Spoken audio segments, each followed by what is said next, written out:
Welcome students. Let's read the story of किसा गौतमी. किसा गौतमी की स्टोरी है वो पढ़ रहे हैं. किसा Gautami had an only son. किसा गौतमी का एक ही बेटा था. And he died. और उसका बेटा है वो मर गया. In her grief. grief का मतलब होता है शोक, दुख. अपने दुख के अंदर she carried the dead child to all her neighbors. अपने दुख के अंदर वो अपने बच्चे को अपने पड़ोसियों के पास ले गई. Asking them for medicine. और उनसे कहती रही कि कोई दवा बताइए जिससे कि उसका बेटा है वो ठीक हो जाए. And the people sad. और जो लोग हैं वो कहने लगे she has lost her senses. The boy is dead. सारे लोग सुनने वाले यही कहते रहे उसको कि शायद ये पागल हो गई है, बच्चा है वो मर चुका है, मरा हुआ बच्चा ठीक कैसे हो सकता है. At length Kisa Gautami met a man who reply to her request. थोड़े समय के बाद किसा गौतमी है वो एक आदमी को मिली जिसने उसको कहा I cannot give thee medicine for thy child but I know a physician who can.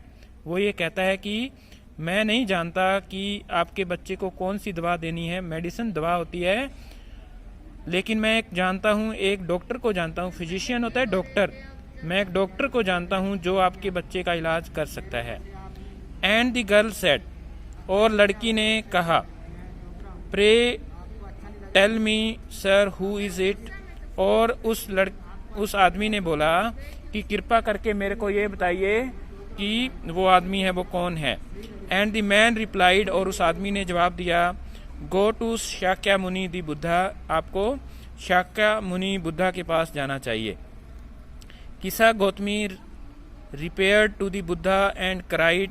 किसा गौतमी है वो बुद्धा के पास जाती है और उसके पास चिल्लाने लगती है लॉर्ड एंड मास्टर. हे भगवान, हे मेरे मालिक, give me the medicine that will cure my boy. मेरे को वो दवा दे दो जिससे मेरा लड़का है वो ठीक हो जाए. दी बुद्धा आंसर्ड.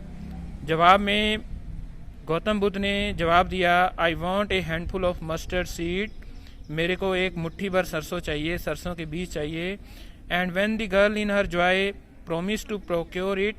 और जब उस औरत ने उसकी बात को सुना तो वो खुश हो जाती है. उसने वायदा किया कि मैं सरसों जरूर लाऊंगी. The Buddha added.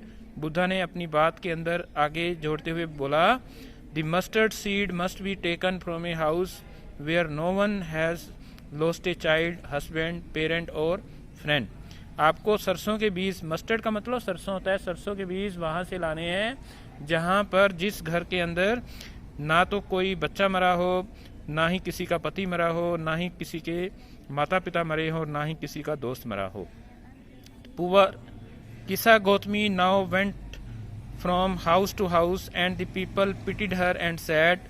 अब किसा गौतमी है वो एक घर से दूसरे घर के अंदर जाती है और सारे लोग उसके ऊपर दया करते हुए बोलते हैं here is mustard seed take it. ये सरसों के बीज है वो ले लो. But when she asked did a son or daughter or a father or mother die in your family. कि क्या तुम्हारे घर के अंदर है वो कोई भी जो लड़का लड़की या किसी का माता या पिता है उसकी मृत्यु हुई है. They answered her. तब वो आगे से उसको जवाब देते alas the living are few. जिंदा हैं वो कम हैं. कितने दुख की बात है कि जिंदा हैं वो कम हैं. But the dead are many. लेकिन मरे हुए ज़्यादा सदस्य हैं हमारे घर के अंदर. Don't remind us of our deepest grief. Grief दुख होता है, कष्ट. हमें अपने दुख की याद मत दिलाओ. And there was no house but some beloved one had died in it. कोई भी ऐसा घर ही नहीं था जिसके अंदर किसी प्रिय सदस्य की मृत्यु है वो ना हुई हो. किसा Gautami became very very and hopeless. इसके बाद किसा गौतमी है वो बहुत ज़्यादा थक जाती है. वेरी का मतलब टायर्ड होता है, थक जाना. होपलेस, उसकी कोई अब आशा नहीं रही उसके अंदर. And set down at the way side watching the lights off the city. और वो बैठ जाती है थक हार करके और वो एक शहर की लाइट्स को, रोशनी को देखने लग जाती है. As they flickered up and were extinguish again. क्योंकि लाइटें हैं वो कभी जलती थी और फिर वो बुझ जाती थी. फ्लिकर अप होता है जलना, एंड एक्सटिंग्विश अगेन का मतलब दोबारा से ख़त्म हो जाना। At last the darkness of the night resigned everywhere, उसके बाद में हर जगह अंधेरा छा जाता है।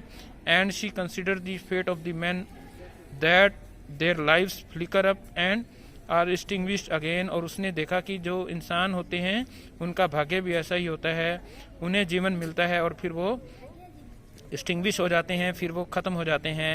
And she thought to herself, और फिर उसने सोचा how selfish am I in my grief, मैं कितनी अपने दुख के अंदर है, वो स्वार्थी हो गई थी।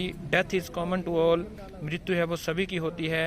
Yet in the valley of desolation, फिर भी यहाँ पर जो वीरानपन है, there is path that leads him to immortality, फिर भी हमें उस रास्ते पर चल करके हम इमोर्टिलिटी होता है अमर, हम अमर हो सकते हैं। हु हैज़ सरेंडर और सेल्फिशनेस, लेकिन इसके लिए हमें अपनी सेल्फिशनेस, अपने स्वार्थपन को त्यागना होगा।